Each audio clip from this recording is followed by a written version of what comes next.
Welcome back to the table. My name is Dean Midgarin, joined once again by our cast of wonderful and affordable role players.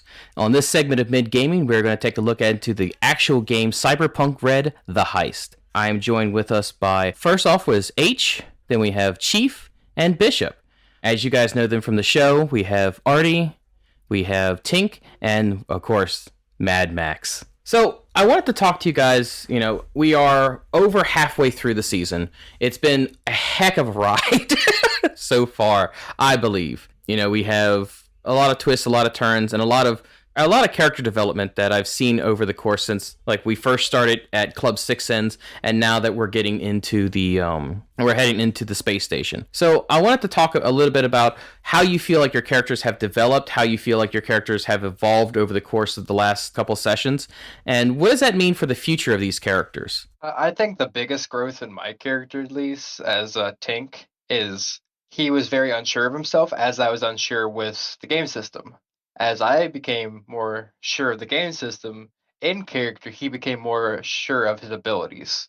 Okay, elaborate on that for me. Once I learned that I had some money to spend in some cyberware to increase my perception, if I know something that's perception wise, I feel completely confident going to do that thing because I know I can roll high in it. I know how the skills work with his electronic skills, and that's his area. So I feel fully confident going into that stuff. Before, I'm like, oh, should I go and do that? Should I ask for help? Because I really don't know what I'm doing as far as the game system, so I'd ask for help also in character as well. But now I know his specialties, I know his weaknesses as well, so that I can play those out in character more. So one of the things that really impressed me about Tink is that you're right. In the first episode, the first combat, you're like, oh, I don't really know what I'm doing. You were just kind of there, and you're just kind of playing. Now Tink, since you're handling the security, you're handling all these other things, you're taking a much more active and a much more leadership role into the whole thing. And do you feel like that's just because you're more used to the game system, or do you feel like Tink is trying to step up and become a better person? Out of character, I feel like I have the opportunity to do that now, but in character, yeah, Tink has grown into more taking charge as he's got to know these people and as he's felt confident in what he's doing. I know Artie definitely she definitely trusts him more because she really didn't know him during that first fight, but, I mean, he's been getting shit done left and right every episode, so she's like, "Alright, he's a good dude to have on a job like this." Max, your character has gone through a long ride with, meeting Sergey, seeing your brother's, like, long lost lover, and, even helping Artie along the way. Do you feel like your character is kind of stagnated, or do you feel like your character has grown as well? He's grown a little bit. He's hung out with Artie. She's shown him how to do some flying so that to help out. I mean, it's always good to be helpful to have another person to help out. He's been like a support character mostly, so he's just there to help out. But he's also like driven, like making sure that we keep on track of what we're doing and focusing on what's important, making sure that we don't delay in the hangar because if somebody's recording something, we need to get, gotta go before bad things happen. And part of it is because of his military experiences. He's been in the shit before, so he kind of knows that bad things can happen quickly if you lose focus on what you're doing. Yeah, mission, focus, focus on the mission. There's one character that's not here, and I feel it has definitely gone through a roller coaster as well with growth and what he tries to do. So let's get off topic a little bit and let's talk about the live stream. How did you all feel like that went?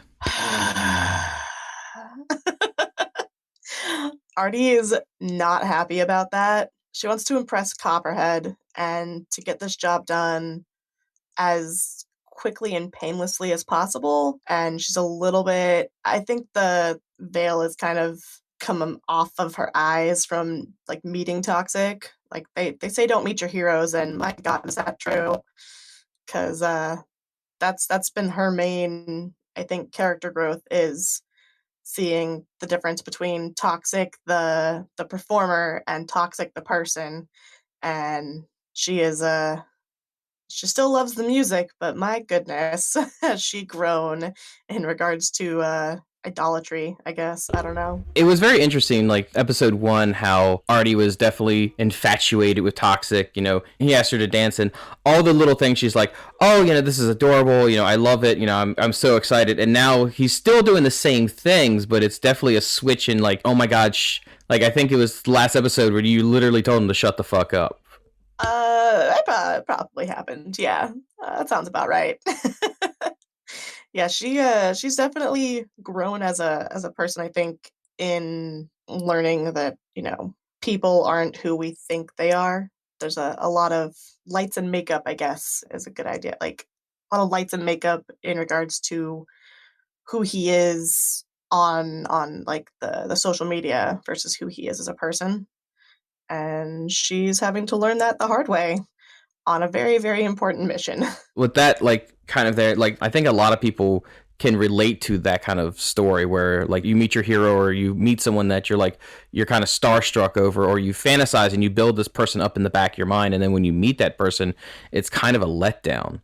And I feel like Artie is definitely a relatable character in that aspect. Yeah, it turns out your heroes put their pants on one leg at a time, just like you do. Mm-hmm. For me, for character growth, I feel like, definitely Tink has gone a long way with becoming in a leadership role, and, taking more charge, and I guess stepping out of the shell that he put himself into. Whereas Artie has learned that, what you have in the back of your mind may not be the best thing for you, and you really need to understand people. And then Max, I feel like Max is opening up more and trusting the people that he's working around, because, when we were talking about Max's backstory, he was very much the loner, and now he's becoming more of a, not a people person as per se, but definitely someone to rely upon. So I feel over the last, 4 sessions, that your guys' characters have grown so fast and so much. Like, how do you all keep it all? For me, it's just kind of like doing things at the moment, making decisions like based on what you give us as the scenario. And I'm just trying to think of what my character would do. So if there's a time where he thinks that he rely on his friends to do things, he'll just kind of go to them and say, hey, check this or check that, because he knows he's not as skilled as they are in the areas that they're expertise in. He's much more gruff. He doesn't really have a sense of humor per se, but he's very ironic, but he's easy to get along with.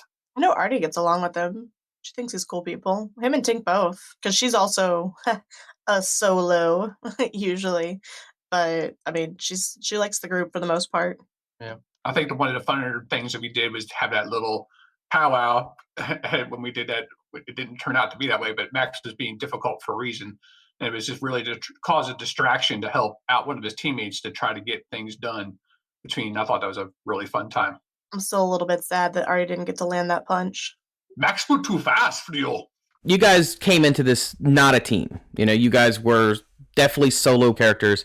And then over the course of this mission, you guys have slowly became a unit, and you guys have found your little niches and where you're supposed to land. What session or like what episode did you feel like that's, you're like, oh, okay, this is where I need to be at. This is what's going to be best for the team. Where did you guys feel like that was that for you? Probably opening scene where I was doing more, trying to help people when we were getting shot at, heal there, do a little bit of combat. But, Max is not going to do a lot of damage. That's not his style. I mean, he'll shoot, but basically he's just there to help make sure people are alive.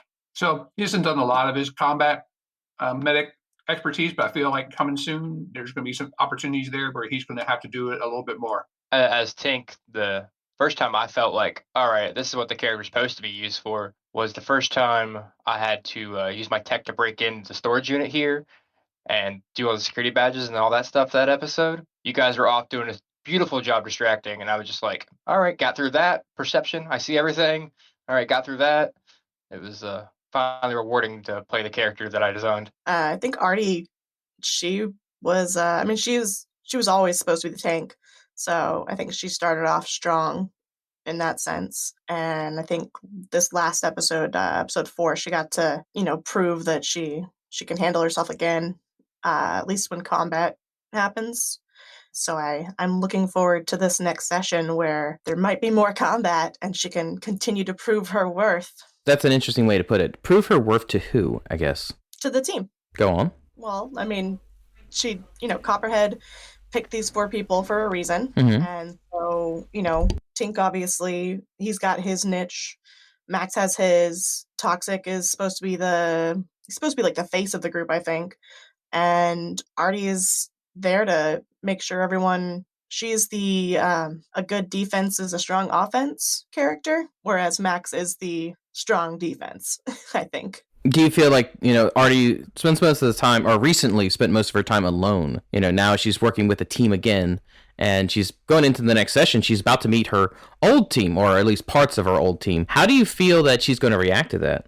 Oh, she is not looking forward to that at all. Mm-hmm. But yeah, like she's going from a team of very like-minded people. I imagine they're all mostly solos, and now she's working with new people, and I think she's really enjoying that, like the differences between people. Like she's finding that they work really well together despite their differences. Okay. Tink, your character has spent most of his life alone. Now that you have to work with the team, do you think that Tink prefers being with a team, or do you still think that he's more of a lone wolf or a solo? I'd say in his backstory, he's probably got thrown into makeshift teams every now and then on jobs like this. But normally he just goes in and does his job. He doesn't really mingle and get to know the people he's working with to the extent that he has this time, especially not any kind of leadership role. He's normally just hired to come in and, all right, do this one tech thing and then get out of our way. And it's a lot different for him actually having to get to know the people and work with them more of a personal level. So, coming from like two people with military backgrounds,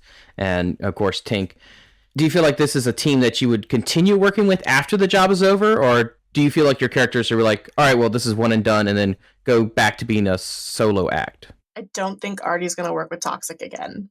I can tell you that much. She might work with Max and Tink again, though. It just, yeah, it depends what kind of jobs that come up in the future. There are definitely people I would call again to go into future jobs, but it's not like, oh, I have to stay with this exact team. But I'm definitely putting them on my contact list and calling it for future jobs. Sounds good. And Max? Yeah, Max is still trying to get used to being around people and being part of a team. So it's a little bit different for him because he's been around military folks before, but these are different types of people. But he feels like he's a good support person. He's somebody you can depend on. So yeah, he would like to work with these same people again. If like he said, like if another job comes up, he would definitely be like, hey, if you need someone, you can count on Max. Okay. Now, this is a very different type of game that we've played. Like we've done Dungeons and Dragons, we've done Deadlands, and now the Cyberpunk is the third game that we've done. And whereas like most of the Dungeons and Dragons stuff that we did was, go here, fight the thing, move on, and like we were having combat almost every session. Whereas this one we've had combat once, and then we had a little bit of combat in the fourth session, and then probably a little bit more. But this has been mainly a role play focus. How do you feel like that has affected your character decisions, knowing that you're not going to be in combat the entire time? I mean, I've kind of had to like that. That's part of the reason I wanted to actually add the piloting to Artie to give her a little bit more range in the dynamic of the team, because I know we're not going to be in combat the whole time. So she's got piloting to fall back on. So she's got, a couple of extra skills that aren't necessarily combat related to help the team. I know me personally, sometimes if D&D is too combat heavy, if we're not in combat at that current time and I don't have anything to do with my character, I'll start to like space out. But this game, since there is no combat to like jumpstart your attention, you have to be more focused on what's going on. Because if you don't get those little social details, then you won't be able to really join the conversation as well. So it makes me more focused on what's actually going on detailed in the game. For me personally, I've DM'd, I've played, I know how to role play, whether I'm DMing or I'm just being part of the team. So to me, it's not hard. If there's downtime, I think there's good opportunities for role play. I think I actually suggested a few to you, Mid, on a couple occasions with a little bit of side story for Max, just to kind of go with it and make it flow.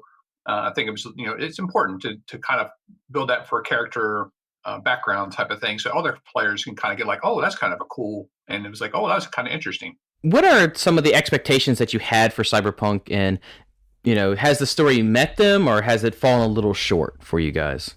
I honestly had no expectations coming in, because I haven't played the video game, and I really didn't know anything about the setting or anything until reading the book. So it has met and exceeded my expectations, I guess. For me, I know I played this before, but like I told you when we first started, it was a long time ago. I couldn't even tell you when I played it last, but it followed the same kind of concept as what you're doing now, except for it's a little bit more better and a lot more skills, but kind of some of the same skills I was used to, with the whole playing from before. So I had a little bit of idea, but now getting into it again, it seems like, okay, now I'm getting used to these how to play this game again. Chief? I'd played the video game. That was really my only experience with Cyberpunk. I was expecting a lot of what we got here, and just I was expecting not to be able to predict anything as you being the DM, because you're very good at anything I think's going to happen, the opposite happens. Oh, stop it. Really? No, tell me more. Keep going. Anytime Mid says stop it, he means give me more. Right. We're coming close to the end, so I just wanted to open it up to the floor. If anybody had any any questions for me, or had any questions for anybody else, something that's been, on their mind, or something that they just want to, say about the game itself. Apparently, the game makers are listening, so hi. You guys ever need gamers? You know where to look. Honestly, I would love to play this game out farther than the Sunday nights do, because we do our little short things here. And it seems like it would just be more fun as a long session. So one day in the future, I'd love to play out a long campaign in this. Yeah, I think I'm interested to see how, because I've created a character, but I'd love to see how to advance that character, because we're not really going to do that in this little 6-session season. But I'd love to see how I could add more skills to a character and improve other skills. I think it'd be fun. Right, that's what I was excited to see too. So character advancement. Right. Yeah. Unfortunately, I did not include that in this session. I know in Deadlands that we advanced every session, but I felt like that was just getting too. It just got too much. At the end, we were just blowing people away. Yeah, we got a little too overpowered. So I was like, just going to keep it simple. We're here for 6 sessions. Let's be here for 6 sessions. Yeah, that's fine for this. I'm just saying that one day I'd like to play out an actual campaign in this setting, because it's interesting.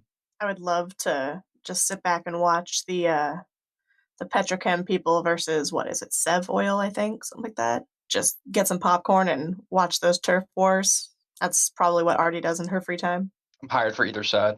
Well, if our Talsorian Games ever decides to sponsor us, we would definitely come back to Cyberpunk and run in a full campaign, guaranteed. Baller. I need to get on that so we can play. Yeah. So, you know where to find us. We like your skills. We do. We really do.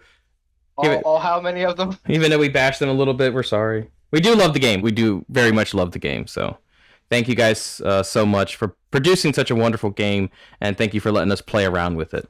I think that's going to be it for us tonight. Thank you all so much for joining us. Thank you guys so much for listening. We do appreciate, any type of support that you can give us. Please leave a review or a comment down below. Please like and share the video. You guys have a wonderful night, and we'll see y'all next time here on Sunday Nights. And don't forget to smash that subscribe button. DJ, play us out.